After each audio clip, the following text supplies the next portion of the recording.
ഇപ്പോൾ ജോർജിയയിലാണ്. ഫാമിലിയായിട്ട് കുറച്ച് ദിവസത്തേക്ക് വേണ്ടി ഒന്ന് ശാന്തമാവാൻ വേണ്ടി വന്നൊരു സ്ഥലമാണ്. നമ്മളെല്ലാവരും വിചാരിക്കും യാത്ര ചെയ്യാൻ വളരെ ബുദ്ധിമുട്ടാണ്, വളരെ പണം ചെലവുള്ളൊരു കാര്യമാണ്. ശരിക്കും ഇവിടെ വന്നത് നമുക്കൊരു കുറച്ച് പണം മാറ്റി വെച്ച് കഴിഞ്ഞാൽ നമുക്ക് വരാൻ പറ്റുന്ന ഒരു രാജ്യമാണ് ജോർജിയ. അതുമാത്രമല്ല ഞങ്ങൾ യു എ നിന്നാണ് വന്നത്. യു എ നിന്നൊക്കെ 4 മണിക്കൂർ യാത്ര ചെയ്താൽ മാത്രമേ.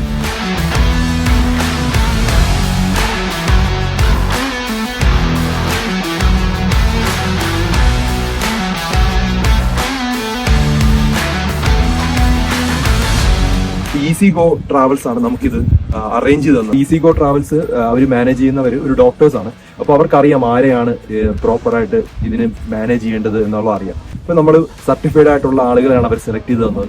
അപ്പൊ എനിക്ക് വേണ്ടത് വളരെ ശാന്തമായിട്ടുള്ള ഒരു സ്ഥലമാണ്. അതുപോലെ സാധാരണ പോലുള്ള ഹോട്ടലുകളും റെസ്റ്റോറൻറ്റും ഒക്കെ അല്ല നമുക്ക് വേണ്ടത്. നമുക്ക് വേണ്ടത് ഒരു പീസ്ഫുൾ ആയിട്ട്, തൊട്ട് ബാക്കിൽ നമുക്ക് ആപ്പിൾ മരങ്ങൾ കാണാം, ആപ്പിൾ നിറച്ച് പിടിച്ചു കിടക്കുന്ന കാണാം, കുറെ പിയർ പിടിച്ചു കിടക്കുന്ന കാണാം.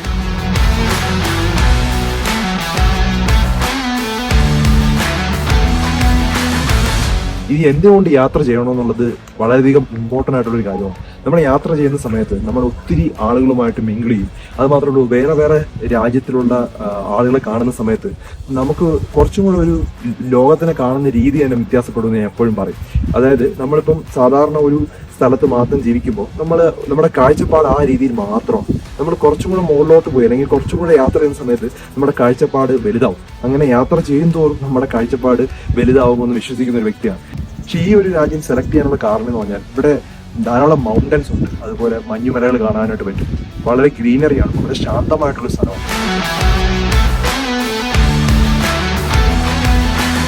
ജോർജിയയിലെ കറൻസിയുടെ പേര് ജോർജിയൻ ലാരി എന്നാണ്.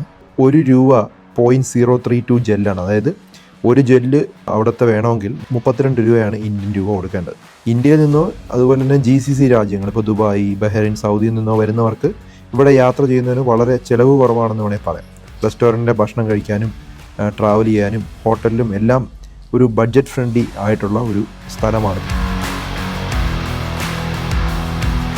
നമ്മളിപ്പോൾ ഒരു നവംബർ കഴിഞ്ഞിട്ട് ഫെബ്രുവരി വരെ വരികയാണെങ്കിൽ ആ സമയത്ത് മഞ്ഞ് മൂടിയ മലകളും അതുപോലെ മഞ്ഞ് ഇഷ്ടപ്പെടുവാണ്, സ്കീയിങ് ഇഷ്ടപ്പെടുവാണ്, അങ്ങനത്തെ ഉള്ള ആക്ടിവിറ്റീസ് ഒക്കെ ഇഷ്ടമാണെങ്കിൽ ജോർജിയയിൽ ആ ഒരു ടൈം വരാൻ പറ്റിയ സ്ഥലമാണ്.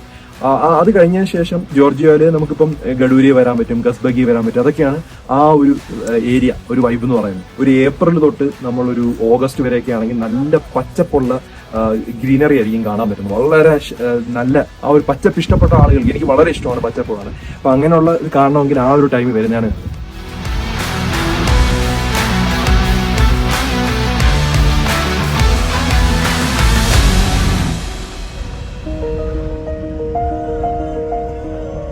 യാത്ര തുടങ്ങുമ്പോൾ ആദ്യം ടിബിലിസിയുടെ നഗരത്തിരക്കും ശബ്ദവും ഒക്കെ പിന്നിലേക്ക് വിട്ടുകൊണ്ട് പതുക്കെ പ്രകൃതിയുടെ നെഞ്ചോട് ചേർന്ന വഴികളിലേക്ക് നമ്മൾ പ്രവേശിക്കും.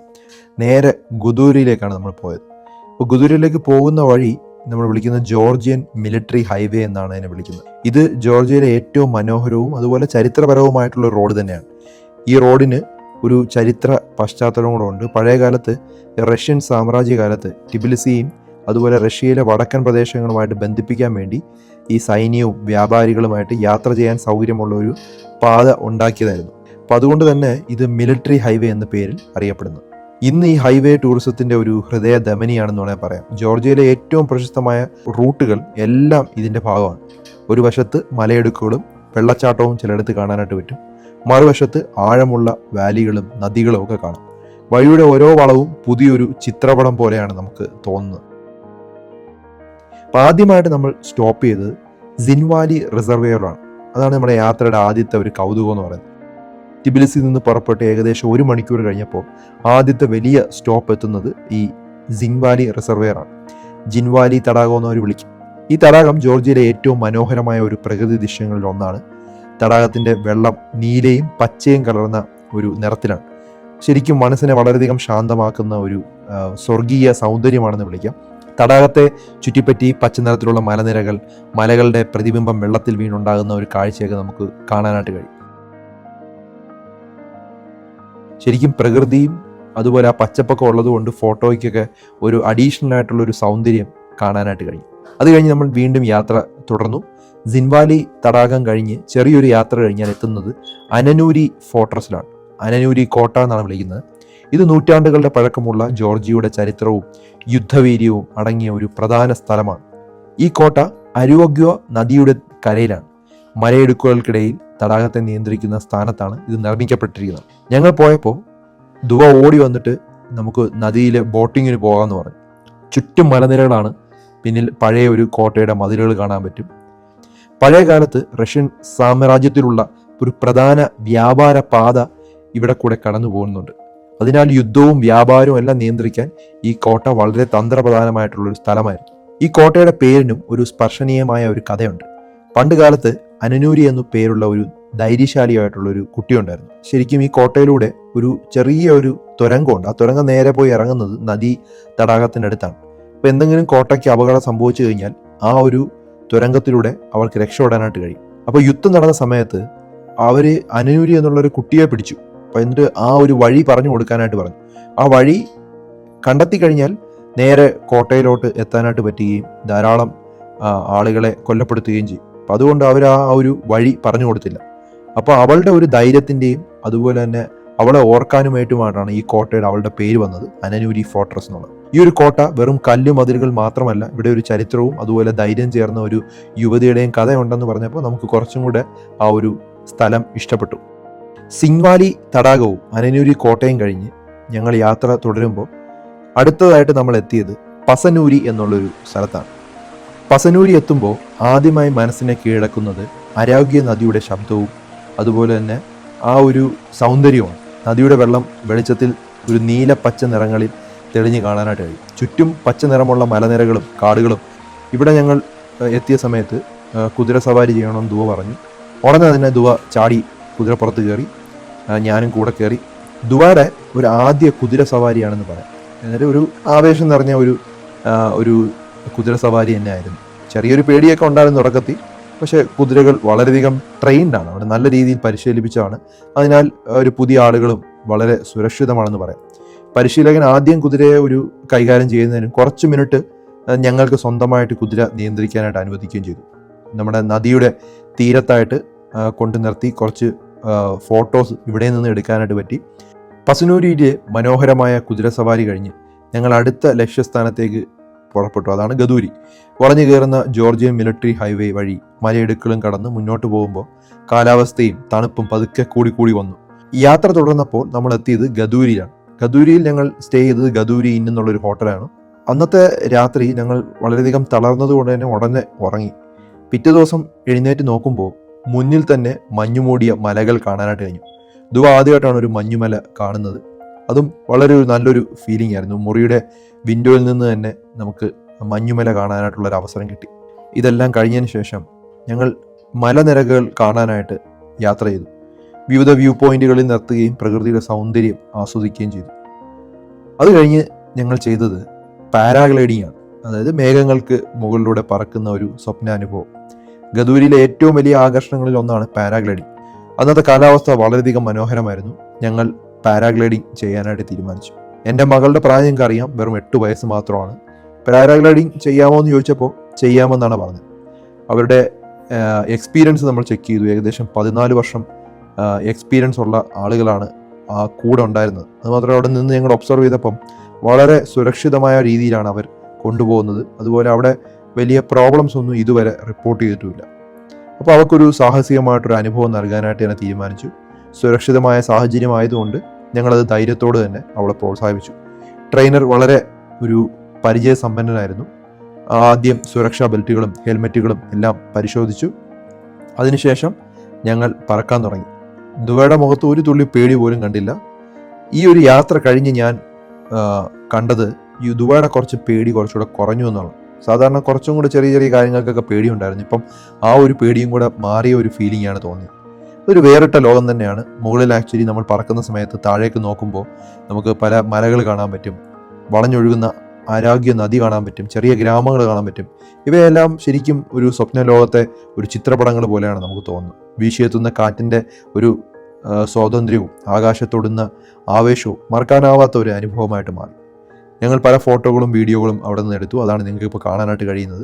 എന്തുകൊണ്ട് ഇത്തരത്തിലുള്ളൊരു സാഹസിക അനുഭവം ഏറ്റെടുത്തു എന്ന് നിങ്ങൾക്ക് ചിന്തിക്കാം. പലർക്കും പേടിയുള്ളൊരു കാര്യമാണ്. പക്ഷേ സാഹസികമാണെങ്കിലും നിയന്ത്രിതമായിട്ടുള്ള സുരക്ഷിതവുമായിട്ടുള്ള ഒരു സ്പോർട്സാണ് ഈ പാരാഗ്ലൈഡിംഗ് എന്ന് പറയുന്നത്. ഇതെന്തുകൊണ്ട് ചെയ്യുന്നു പറഞ്ഞാൽ ഇത് ചെയ്യുമ്പോൾ ഭയത്തെ നേരിടാനുള്ള ഒരു ധൈര്യം നമുക്കുണ്ടാവും. പ്രത്യേകിച്ചും ഉയരത്തിൽ പറക്കുന്നത് പോലെ പേടി നൽകുന്ന ഒരു സാഹചര്യത്തിൽ നമുക്ക് പല കാര്യങ്ങൾ ഇതുപോലെ ജീവിതത്തിൽ വരാം. ഇത്തരം അനുഭവങ്ങൾ നമ്മുടെ മനസ്സിനെ കുറച്ചുകൂടെ ഭയത്തെ നേരിടാനായിട്ട് പരിശീലിപ്പിക്കും. രണ്ടാമതായിട്ട് ഇത് ആത്മവിശ്വാസം കുറച്ചുകൂടെ വർദ്ധിപ്പിക്കും. കുറച്ചുകൂടെ തീരുമാനങ്ങൾ എടുക്കാനുള്ള കഴിവ് കൂടുതൽ ഉണ്ടാകുമെന്നാണ് പറയുന്നത്. പിന്നെ അതുപോലെ മനസ്സിനും വളരെയധികം കുളിർമ നൽകുന്ന ഒരു കാര്യമായതുകൊണ്ടാണ് പാരാഗ്ലൈഡിംഗ് നമ്മൾ സെലക്ട് ചെയ്തത്. ഇത് വെറും സാഹസികതയ്ക്ക് വേണ്ടി മാത്രമല്ല ചെയ്തത്, ജീവിതത്തിൽ അവർക്ക് ധൈര്യം അല്ലെങ്കിൽ ആത്മവിശ്വാസം ഉണ്ടാകണമെന്ന് കരുതിയിട്ടും ഭയം തോന്നുന്ന സാഹചര്യങ്ങളിൽ പോലും മനസ്സിനെ നിയന്ത്രിച്ച് മുന്നോട്ട് പോകാനായിട്ട് പഠിക്കാൻ ഉള്ള വേണ്ടിയാണ് നമ്മൾ ചെയ്തത്. അതുമാത്രമല്ല, ഒരിക്കൽ അവർക്ക് സ്വന്തമായിട്ട് ഓർമ്മയിലുണ്ടാവും ഞാൻ 8 വയസ്സിൽ തന്നെ ആകാശത്ത് പറന്നിട്ടുണ്ട് എന്നുള്ളൊരു ഫീലിംഗ് അവളുടെ ഭാവിയിൽ ഏത് വെല്ലുവിളിയും നേരിടാനായിട്ട് പറ്റും എന്നുള്ളൊരു വിശ്വാസത്തിലാണ് അത് ചെയ്തത്. ഇത് വളരെ നല്ലൊരു അനുഭവം തന്നെയായിരുന്നു പാരാഗ്ലൈഡിംഗ്. അത് കഴിഞ്ഞ് നമ്മൾ റഷ്യ ജോർജിയ ഫ്രണ്ട്ഷിപ്പ് മോണുമെന്റ് കാണാനായിട്ട് പോയി. ഗദോരി മലനിരകളിലൂടെ പോകുന്ന വഴിയിൽ കാണാൻ കഴിയുന്ന ഒരു പ്രധാന ആകർഷണമാണ് ജോർജിയ റഷ്യ ഫ്രണ്ട്ഷിപ്പ് മോണുമെന്റ്. 1983 ഇത് നിർമ്മിച്ചത്. ഒരു വളയാകൃതിയിലുള്ള ഒരു ഭിത്തിയുള്ളിൽ ജോർജിയയുടെയും റഷ്യയുടെയും തമ്മിലുള്ള ഒരു സൗഹൃദവും ചരിത്രവും അടങ്ങിയ ഒരു മൊസൈക്ക് ചിത്രങ്ങളാണ് ഇവിടെ വരച്ചിരിക്കുന്നത്. ഇവിടുത്തെ പ്രത്യേകത എന്ന് പറഞ്ഞാൽ മലകളുടെ ഒരു 360 ഡിഗ്രി നമുക്ക് കാഴ്ച ലഭിക്കാവുന്നതാണ്. ഒരു വശത്ത് പർവ്വതങ്ങളും മറ്റേ വശത്ത് താഴെ ഒഴുകുന്ന നദികളും അതുപോലെ കുറച്ച് മഞ്ഞുമൂടിയ കൊടുമുടികളൊക്കെ നമുക്ക് കാണാനായിട്ട് പറ്റും. ഞങ്ങൾ എത്തിയ ദിവസം കാലാവസ്ഥ വളരെ മനോഹരമായിരുന്നു. കാറ്റ് വളരെ തണുപ്പുള്ളതായിരുന്നു. നമുക്ക് മലമുകളിലൂടെ മേഘങ്ങൾ നീങ്ങുന്നതും കാണാനായിട്ട് കഴിഞ്ഞു. ജോർജിയയിൽ വരുന്നുണ്ടെങ്കിൽ അല്ലെങ്കിൽ ഗഡൂരി കസ്ബഗി ഏരിയയിൽ വരുന്നുണ്ടെങ്കിൽ ഉറപ്പായിട്ടും മിസ്സാക്കാൻ പാടില്ലാത്തൊരു സ്ഥലമാണ്. ഇവിടുന്ന് നമുക്ക് ഗദൂരിയിലെ ഏറ്റവും പൊക്കമുള്ള ഒരു മൗണ്ടനിലേക്ക് പോകാനുള്ള ജീപ്പ് റൈഡുണ്ട്. പണം നൽകണമെന്നുള്ളൂ, പക്ഷെ അതും എടുക്കുന്നത് നല്ലത് തന്നെയാണ്. അത്രമാത്രം നല്ലൊരു അനുഭവമാണ് അത് നൽകുന്നത്. അതിനുശേഷം ഞങ്ങൾ അങ്ങോട്ടാണ് പോയത്. അതായത് ഫ്രണ്ട്ഷിപ്പ് മോണുമെൻറ്റ് സന്ദർശിച്ച ശേഷം ഞങ്ങൾ ഗദൂരിയിലെ സ്കീ റിസോർട്ടിൻ്റെ മുകളിലേക്ക് ഒരു സാഹസിക യാത്ര തന്നെ തുടങ്ങി. സാധാരണ കാറുകൾക്ക് ഇവിടെ പോകാനായിട്ട് കഴിയില്ല. അപ്പോൾ അതുകൊണ്ട് തന്നെ 4 വീൽ ഡ്രൈവുള്ള ചെറിയ ഈ വീഡിയോ കാണിച്ചിരിക്കുന്ന വെഹിക്കിളാണ് ഉപയോഗിച്ചിരിക്കുന്നത്. കുറച്ചു നേരം എനിക്ക് ഓടിക്കാനായിട്ട് തന്നെങ്കിലും കൂടുതൽ നേരവും ട്രെയിൻഡ് ആയിട്ടുള്ള വ്യക്തി തന്നെയാണ് ഓടിച്ചത്. കാരണം മുകളിലോട്ട് പോകുമ്പോൾ പാത വളഞ്ഞതാണ്, കുറച്ച് അപകടകരമായിട്ടുള്ള പക്ഷേ വളരെ സേഫായിട്ടുള്ള വർഷങ്ങളായിട്ട് ഈ വഴികളിലൂടെയാണ് അവർ ഓടിക്കുന്നത്. യാത്ര തുടങ്ങിയ സമയത്ത് മിതമായ ഉയർച്ചയുടെ റോഡുകളിലൂടെയാണ് പോയത്. ആദ്യത്തെ ഒരു മലനിരകൾ പച്ച നിറത്തിലായിരുന്നു. പിന്നെ ഉയരത്തിലേക്ക് പോകുമ്പോൾ അത് മൂടൽമഞ്ഞ് കാണാനായിട്ട് തുടങ്ങി. നമ്മുടെ ആ ഓപ്പൺ ജീപ്പ് ആയതുകൊണ്ട് തന്നെ നമുക്ക് വളരെയധികം നല്ല ഒരു വെതറായിരുന്നു ആ സമയം.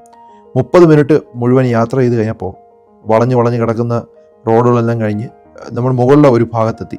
ഇവിടെ ഏകദേശം 4 ഡിഗ്രി സെൽഷ്യസ് ആയിരുന്നു. നല്ല തണുപ്പ് കാറ്റും ഉണ്ടായിരുന്നു. ഒരു 15-20 മിനിറ്റ് ഒക്കെ കഴിഞ്ഞപ്പോൾ ദുബയ്ക്ക് ആ തണുപ്പ് പറ്റാതായി. പക്ഷെ കുറേ നേരം ഞങ്ങൾ ആ ഒരു പ്രദേശത്ത് ആ ഒരു സൗന്ദര്യവും കണ്ടു നടന്നു. വളരെ നല്ലൊരു സ്ഥലമാണ് അവിടെ. അതിന് മുകളിൽ ഒരു നദിയും കൂടെ ഉണ്ട്. ചെറിയൊരു നദി കാണാൻ പറ്റും. ഈ പ്രദേശത്ത് ഞങ്ങൾ കുതിരകൾ സ്വതന്ത്രമായി നടക്കുന്നതായിട്ട് കണ്ടു. മഞ്ഞുമലകളുടെ പശ്ചാത്തലത്തിൽ കുതിരകളുടെ കാഴ്ച ശരിക്കും ഒരു ചിത്രപ്പടം പോലെ തന്നെ തോന്നിയത്. ട്രെയിനർ പറഞ്ഞത് ഗദൂരി മേഖലയിലെ ഏറ്റവും തണുത്ത ഭാഗം ഇവിടെയാണെന്നാണ്. ശൈത്യകാലത്ത് ഇവിടെ മഞ്ഞ് അടിഞ്ഞുകൂടി റോഡുകൾ ചില സമയത്ത് അടയ്ക്കേണ്ട ഒരു സാഹചര്യം വരാറുണ്ട്. വേനൽക്കാലത്തും കാലാവസ്ഥ വളരെ തണുപ്പും മൂടൽ മഞ്ഞ് നിറഞ്ഞാണ്. ഞങ്ങൾ പോയ ദിവസം മുകളിലെത്തിയപ്പോഴുണ്ടായ ഒരു മഞ്ഞു കാറ്റും അത് വളരെയധികം ഒരു മറക്കാനാവാത്ത ഒരു അനുഭവമായി മാറ്റി. ഈ ഒരു ഏരിയയുടെ പേര് സാഡ്സലെ മൗണ്ടൻ ഏരിയ ആണ്. ഇവിടെ ശരിക്കും നമ്മൾ കണ്ട ഒരു തടാകം എന്ന് പറഞ്ഞാൽ മനുഷ്യൻ നിർമ്മിച്ച തടാകമാണ്. ആർട്ടിഫിഷ്യൽ ഒരു സ്നോ മേക്കിംഗ് ലേക്കാണ് നമ്മൾ കണ്ടത്. അത് ഗഡൂരിലെ സ്കീയിങ് സീസണിൽ മഞ്ഞ് ഉണ്ടാക്കാനായിട്ട് വെള്ളം സംഭരിക്കാനായിട്ടാണ് ഉപയോഗിക്കുന്നത്. ഈ പ്രദേശം ശരിക്കും ജ്വാരി പാസിൻ്റെ അടുത്താണ്. ജോർജിയൻ മിലിറ്ററി ഹൈവേയുടെ ഏറ്റവും ഉയർന്ന ഭാഗമാണെന്ന് പറയാം. ഈ സാഡ്സലെ മൗണ്ടനെ കുറിച്ച് എനിക്ക് കുറച്ച് പറയാനുണ്ട്. കാരണം ഇതിൻ്റെ ഉയരം എന്ന് പറയുന്നത് 3000 മീറ്ററാണ്. അതായത് ഏകദേശം 9800 അടിയാണ്. അതുകൊണ്ട് തന്നെ വേനൽക്കാലത്താണെങ്കിലും 4 മുതൽ 6 ഡിഗ്രിയാണ് ഇവിടുത്തെ ഒരു താപനില എന്ന് പറയുന്നത്. ശൈത്യകാലത്താകുമ്പോൾ അത് -10 മുതൽ -20 വരെയൊക്കെ തണുപ്പ് അനുഭവപ്പെടാം. ഇത് ശരിക്കും ഗദൂരി സ്കീ റിസോർട്ടിൽ നിന്ന് ഏകദേശം ഒരു 20 മിനിറ്റോളം 4 വീൽ ഡ്രൈവ് യാത്ര ചെയ്താൽ മാത്രമേ ഈ ഒരു മലയിൽ എത്താനായിട്ട് നമുക്ക് കഴിയൂ. വഴിയിലുടനീളം വളഞ്ഞു മാറുന്ന ഓഫ് റോഡ് പാതകളാണുള്ളത്. ചുറ്റും മൂടൽമഞ്ഞ് ഇടയ്ക്കിടയ്ക്ക് കാണുന്ന ഒരു മലനിരകളുമൊക്കെ വളരെ നല്ല ഒരു അനുഭവമായിട്ട് മാറി. ഈ ഗദൂരിലെ സ്കീ സീസണിൽ ചിലപ്പോഴൊക്കെ പ്രകൃതിദത്ത മഞ്ഞ് മാത്രമായിട്ട് മതിയാകില്ല. അതിനാലാണ് ഈ ആർട്ടിഫിഷ്യൽ സ്നോ മേക്കിംഗ് സിസ്റ്റം ഉപയോഗിച്ച് സ്കീ സ്റ്റോപ്പുകളിൽ അധികം മഞ്ഞുണ്ടാക്കാനായിട്ട് വെള്ളം ആവശ്യമുണ്ട്. അതിനായിട്ടാണ് ഈ തടാകം മലകൾക്ക് മുകളിലായിട്ട് മനുഷ്യൻ ഉണ്ടാക്കി വെച്ചിരിക്കുന്നത്. വേനൽക്കാലത്ത് തടാകത്തിലെ വെള്ളം നിറഞ്ഞു നിൽക്കും. ചിലപ്പോൾ അതിൻ്റെ ഒഴുക്ക് ചെറിയൊരു പുഴയായിട്ടും കാണാറുണ്ട്. ഈ സാറ്റ്സെലെ മൗണ്ടനും കൗക്കേഷ്യസ് മൗണ്ടൻ റേഞ്ചിൻ്റെ ഭാഗമാണെന്ന് പറയാം. കോടി വർഷങ്ങൾക്ക് മുമ്പ് ഉണ്ടായ ഭൂഖണ്ഡ ചലനങ്ങളും അതുപോലെ ഹിമാനികളുടെയും അതായത് ഗ്ലേസിയേഴ്സിൻ്റെയും ചലനങ്ങളും ചേർന്നിട്ടാണ് ഈ ഒരു പ്രദേശം രൂപപ്പെട്ടത്.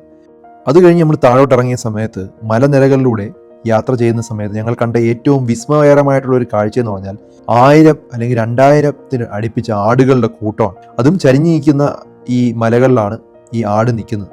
മലയുടെ മുകളിൽ നിന്ന് താഴേക്ക് തൂവെള്ള നിറത്തിൽ തിരമാല പോലെ ഇവർ നീങ്ങുന്നതായിട്ട് കണ്ടു. കുറച്ചു നേരം കഴിഞ്ഞപ്പോൾ ഇത് താഴോട്ട് വരുന്നതായിട്ട് കണ്ടു. അപ്പം ഞങ്ങൾ വാഹനം നിർത്തി അവിടെ നിന്നൊരു ഫോട്ടോ എടുക്കാനായിട്ട് പുറത്തോട്ട് വന്നു. അങ്ങനെ നോക്കി നിന്നപ്പോഴാണ് കുറച്ച് ആടുകൾ നമ്മളിലേക്ക് അടുത്ത് വരുന്നതായിട്ട് കണ്ടു.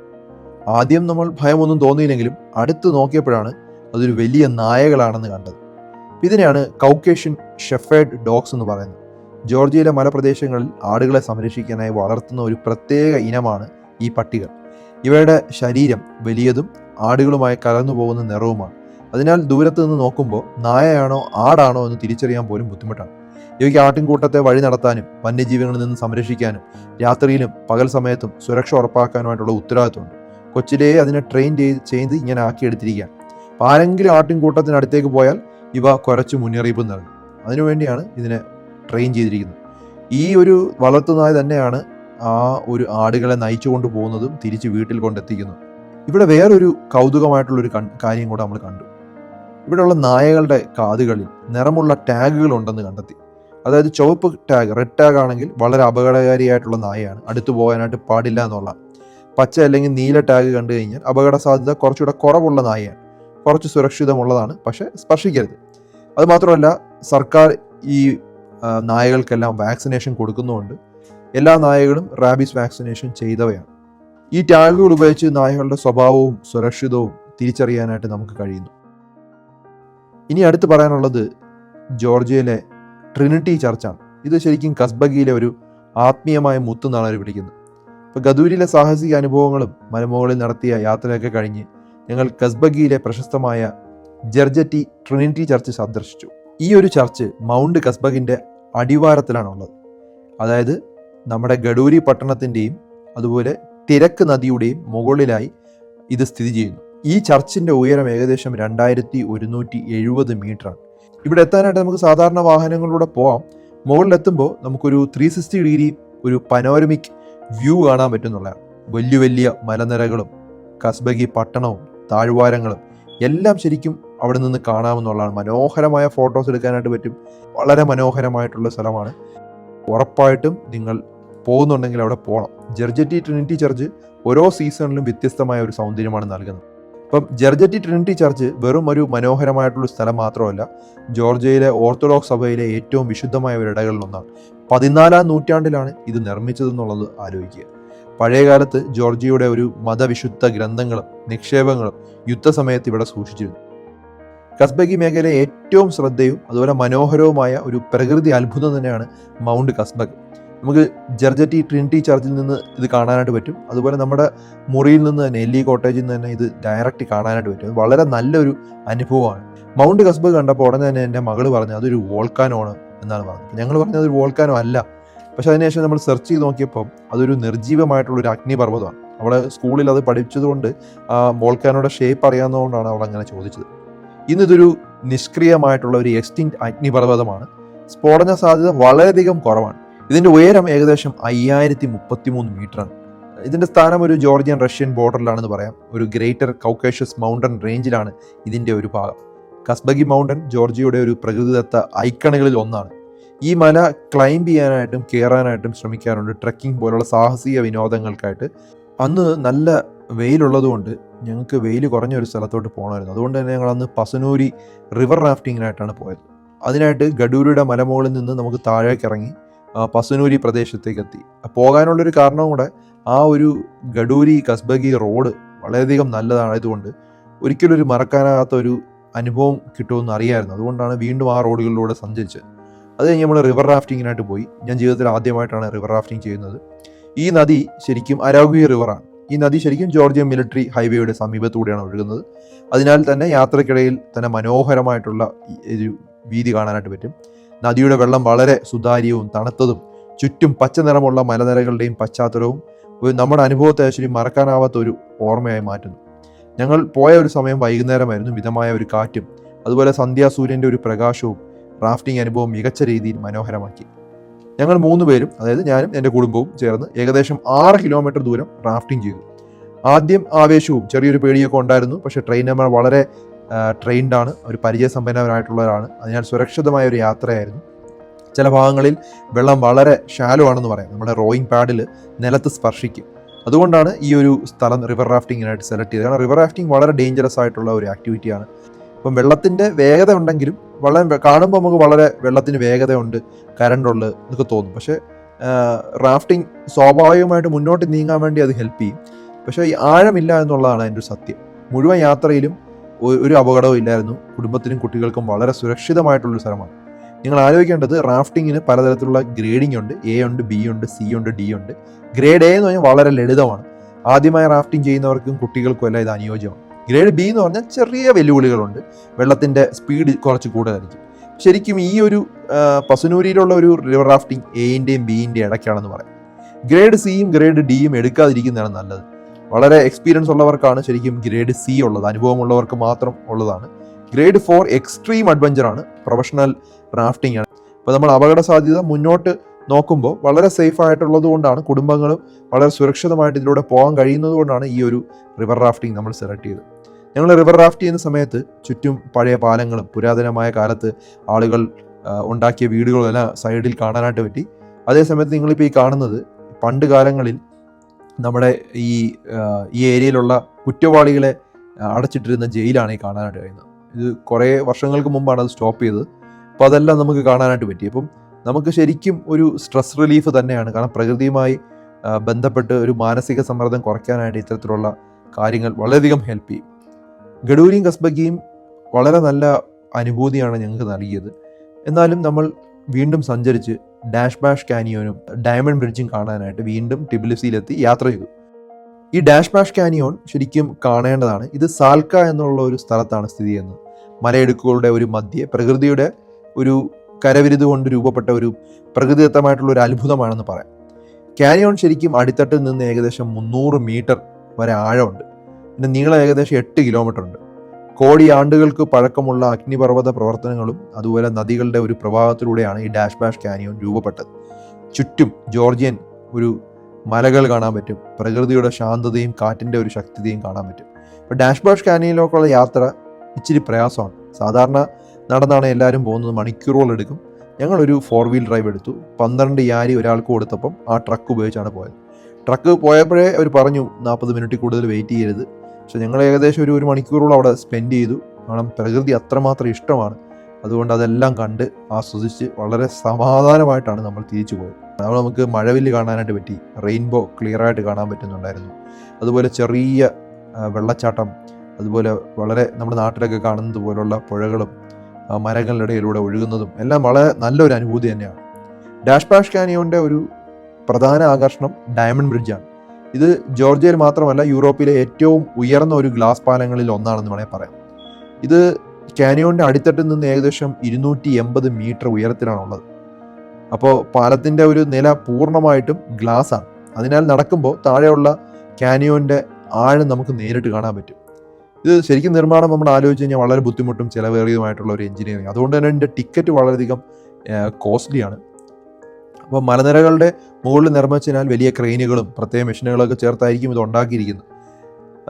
ഞാൻ വിചാരിച്ചു ദുബൈക്ക് വളരെയധികം പേടി ഉണ്ടാക്കുന്ന ഒരു സാധനമാണ്. കാരണം ഗ്ലാസ് ബ്രിഡ്ജ് കൂടെ നടന്നു വളരെ സിമ്പിളായിട്ടും കൂളായിട്ടുമാണ് കുട്ടി നടന്നു പോയത്. പക്ഷെ അതേ സമയത്ത് പ്രായമുള്ള ആളുകളെല്ലാം പേടിച്ചും വിറച്ചൊക്കെ പോകുന്നതായിട്ട് കാണാനായിട്ട് പറ്റി. അപ്പോൾ മനോഹരവും സാഹസികവുമായിട്ടുള്ള ഒരു അനുഭവം തന്നെയായിരുന്നു ഈ ഒരു ഡയമണ്ട് ബ്രിഡ്ജും അതുപോലെ ഡാഷ് ബാഷ് കാനിയോണും. ഈ ഒരു ടൈം ആയതുകൊണ്ടാണ് പച്ചപ്പ് ഇച്ചിരി കുറഞ്ഞു കണ്ടത്. പക്ഷെ സാധാരണ ഗതിയിൽ കുറച്ചുകൂടെ പച്ചപ്പ് കാണാനായിട്ട് പറ്റും. പിന്നെ ഞങ്ങൾ പോയത് കിക്കേറ്റി ഫാമിലാണ്. കിക്കേറ്റി ഫാം നഗരജീവിതത്തിൽ തിരക്കിൽ നിന്ന് മാറി ഒരു ഗ്രാമജീവിതവും പ്രകൃതിയും ഒരുമിച്ച് അനുഭവിക്കാനായിട്ടുള്ള ഒരു അനുയോജ്യമായിട്ടുള്ളൊരു സ്ഥലമായിട്ട് പറയാം. ഇവിടെ ഓർഗാനിക് ഫാമിംഗ് നടത്തുന്ന പച്ചക്കറികൾ, പഴങ്ങളൊക്കെ ഉണ്ട്. നമ്മൾ കണ്ട ആക്ച്വലി ഈ ഒരു ട്രീ എന്താണെന്ന് ആദ്യം തിരിച്ചറിയാൻ പറ്റില്ല. കുറേ ആലോചിച്ചു. അത് കഴിഞ്ഞിട്ടാണ് മനസ്സിലായത് ഒരു ഹേസൽ നട്ടിൻ്റെ ട്രീ ആണ്. അത് പൊട്ടിച്ചപ്പോഴാണ് മനസ്സിലായത്. ഇവിടെ നമുക്ക് മൃഗങ്ങൾക്ക് ഭക്ഷണം കൊടുക്കാൻ പറ്റും, കുതിര സവാരി ചെയ്യാൻ പറ്റും, ഇവിടെ താമസിക്കാനും പറ്റുമെന്നാണ് പിന്നെ അറിഞ്ഞത്. ശരിക്കും ഫാമിൽ നമുക്ക് കുറേ നടക്കാനായിട്ടുണ്ട്, കുറച്ച് ഫോട്ടോസൊക്കെ എടുക്കാനായിട്ട് കഴിയും. അപ്പോൾ പച്ച നിറമുള്ള ചില പുൽമേടുകൾ നമുക്ക് കാണാനായിട്ട് പറ്റുമെങ്കിൽ ഇത് കാണുന്നത് നല്ലതാണ്.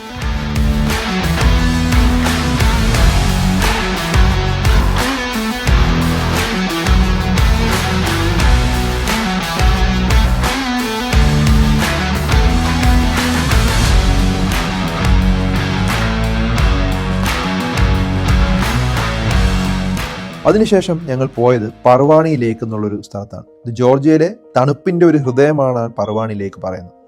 ശരിക്കും ഇത് അർമേനിയ ബോർഡറിലാണ്. ഇവിടുത്തെ തണുപ്പ് വളരെയധികം കൂടുതലാണ്. ശൈത്യകാലത്ത് -ഡിഗ്രിയിലോട്ട് പോകും. തടാകം മൊത്തം മഞ്ഞിൽ മൂടി നടക്കും. ഇപ്പോൾ ദൂരത്ത് നിന്ന് തന്നെ നമുക്ക് മഞ്ഞുമലകൾ കാണാൻ പറ്റും. അതെല്ലാം റഷ്യൻ ബോർഡർ ഭാഗത്തുള്ള ഉയർന്ന പർവ്വതങ്ങളാണ്. ശരിക്കും അവിടുത്തെ കാഴ്ച ശരിക്കും സ്വിറ്റ്സർലാൻഡ് പോലൊരു അനുഭൂതിയാണ് കിട്ടുന്നത്. ഈ ശൈത്യകാലത്ത്, അതായത് ഡിസംബർ മുതൽ ഫെബ്രുവരി വരെ പർവാണി ലേക്ക് മുഴുവനായിട്ടും ഐസായിട്ട് മാറും. തടാകത്തിന് മുകളിൽ കടുപ്പമുള്ള ഐസ് പാളികൾ ഉണ്ടാവും. അതിന് മുകളിൽ നടക്കാനായിട്ട് പറ്റും. വാഹനങ്ങളിൽ പോകാൻ കഴിയും. ഈ സമയത്ത് സ്നോ ഫിഷിംഗ് ചെയ്യാറുണ്ട്, അതായത് ഐസ് ഫിഷിംഗ്.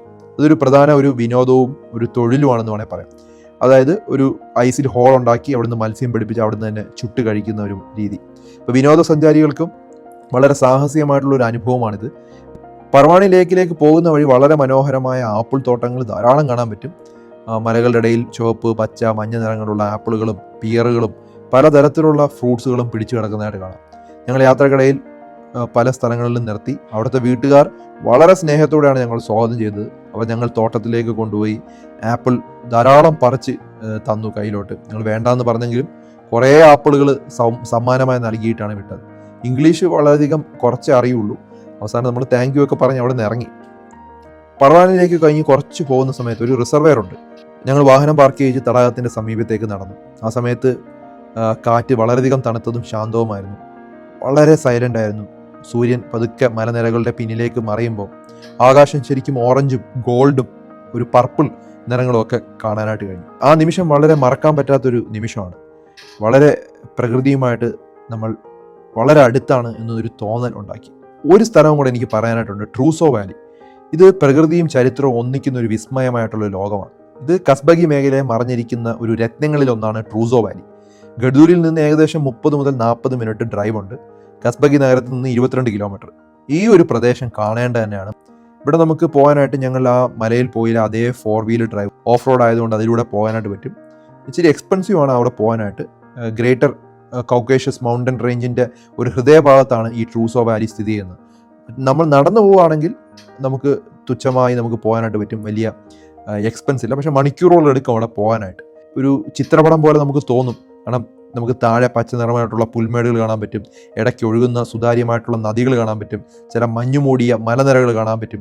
ഏകദേശം 2100 മീറ്ററിലാണ് ഇതുള്ളത്. അതുകൊണ്ട് തന്നെ 10 ഡിഗ്രി ആയിരിക്കും സാധാരണ ഉള്ള ടെമ്പറേച്ചർ. ട്രൂസോ വാലിയുടെ ഒരു പ്രധാന പ്രത്യേകതകൾ എന്ന് പറഞ്ഞാൽ അവിടെ മിനറൽ ഉറവുകളുണ്ടെന്നുള്ളതാണ്. ചില വെള്ളം ചുവപ്പ് കളർ കാണാൻ പറ്റും, ചില വെള്ളം ഓറഞ്ച്, ചില വെള്ളം മഞ്ഞ നിറങ്ങളിൽ കാണാൻ പറ്റും. ഇവയ്ക്ക് ചികിത്സാപരമായിട്ടുള്ള ഗുണങ്ങളുണ്ടെന്നാണ് നാട്ടുകാർ വിശ്വസിക്കുന്നത്. ട്രൂസോ വാലി ചരിത്രവും സംസ്കാരവും നിറഞ്ഞ ഒരു പ്രദേശമാണ്. പഴയകാലത്ത് സിൽക്ക് റോഡിൻ്റെ ഒരു ഭാഗമായിരുന്നു ഇത്. ഇന്നിവിടെ പുരാതനമായ കോട്ടകളും അവശിഷ്ടങ്ങളും പഴയ ഗ്രാമങ്ങളുടെ ശൂന്യമായ വീടുകളും നമുക്ക് കാണാനായിട്ട് പറ്റും. ഇവിടെ കാണുന്നത് സക്കാഹോരി ഫോർട്രസ് വളരെ ഫേമസ് ആണ്. മലമുകളിലൊരു കോട്ട ട്രൂസോ താഴ്വാരങ്ങളിലെ ഒരു പൂർണ്ണ കാഴ്ച നമുക്ക് അവിടെ നൽകുന്നു.